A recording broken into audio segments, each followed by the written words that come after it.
Carlin Jones. How realistic is it for a true freshman in that position to come in and contribute? It's definitely realistic.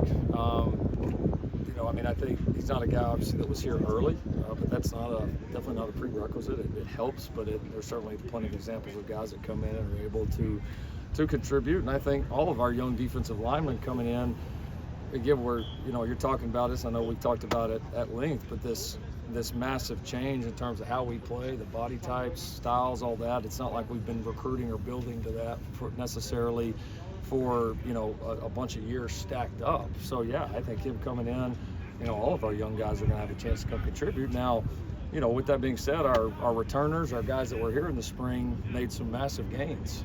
Both, again, the strength, the body types, the knowledge of the system. So they got to come in and prove, that you want to invest like that in them early. But Carlin's talented. He's a big guy. He's learning fast. I mean, going from high school to getting coached at the level he's getting coached at right now is a big difference. And but he's progressing, and you can certainly see some of the talent with him and our other younger defensive linemen. With the staff size increase, was there any thought to kind of restructuring the staff this season, or is that something you'll do after the season? We've got a few things internally that we have restructured and are using people different ways. And as those come about or we get to the right point, we'll announce those. So there's certainly, it's nice. I mean, it's like kind of like finally. It's like NCAA's been behind the times so far on that rule. So it's great that you now can just use the people on your staff and what you think's the best way. So we do have a lot of people taking more active roles, especially some of the guys that are very experienced in the QC world for us and are really taking active roles on all three sides.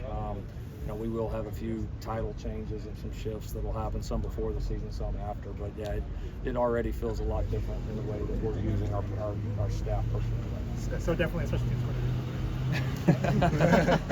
coordinator. Yes, there is a special teams coordinator. Coach, you talked about the guys returning also.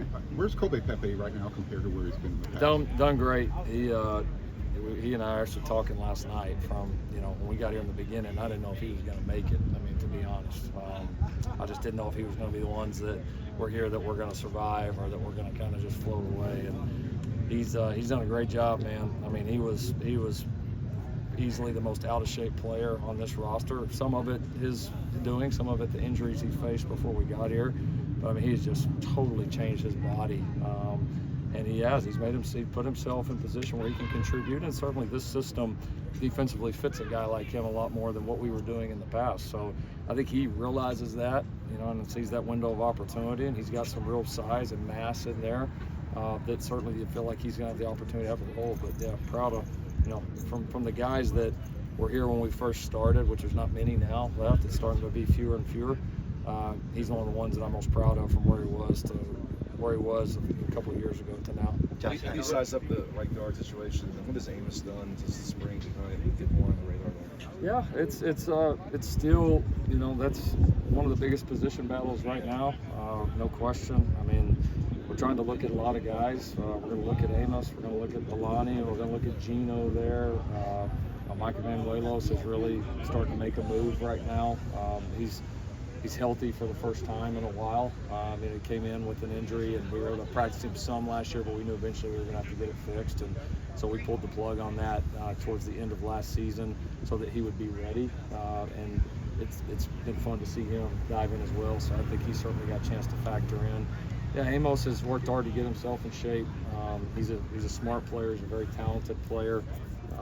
I think his and Alani, him and Alani are both battling some of the same things. It's like they have the ability, they have the mass, like they have the movement skills. I mean, it's just understanding the game. It's understanding all the different things that can happen on plays, being able to react, being able to communicate, just on a consistent basis. They can do it now so much better when they were true freshmen, but to get it up to the level of a starter is their challenge right now. Lincoln Josh Henson told us about Elijah Page and him moving down to scout team last year and how that really seemed to motivate him.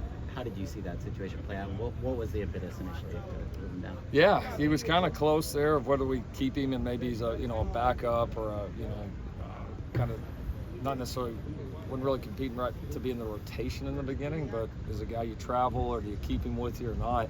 And as we got going, we just said, this kid needs to go down there and get beat up a little bit.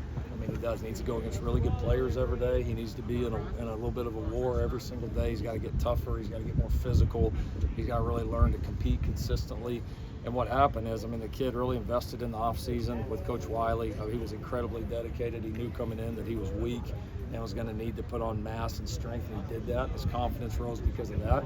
And then he got on that field, and he competed hard every day. He got beat some days, but as the days went on, he started winning more and more. And then we you know, all of a sudden we get to bowl practices, and, you know, he's over there with us, and we're thinking, all right, we're going to play this guy like we did a lot of young guys. And we're kind of like, dang, you know, this guy looks a lot different than the last time he was on this offensive field. And so he's one of the stories of the guys that handled it well. And it's important, man. So many guys think it's like the world of instant gratification, right? It's like, oh, well, I go to the scout team, like I'm being demoted, or that's a negative thing. And he had the understanding of, no, I'm going over there for a reason. I can go over there and train against some really good players in a really competitive environment every day. And in football, that's hard to find. You know, you can't just go find a pickup game somewhere, you know? And so, like, he saw the value, and he had enough self-awareness to know, like, I need this. You're right, Coach. Like, we do need this. I do need this. And he attacked it, and, you know, he's a much better player because of it. What have you seen from Jada Mayava? How do you think, like, the two quarterbacks, like Miller Moss and Mayava, have handled that quarterback competition this fall so far? Jaden's done well. He's much improved, which we expected him to be. He's much improved in just some of the simple pieces of communication and operating our system, which that takes all quarterbacks a little bit of time to get used to. So I think he mentally is in a much better place, executing at a high level, and much improved. I think they're handling the reps well. We're rotating them. They're playing with different groups. We're putting them in different situations.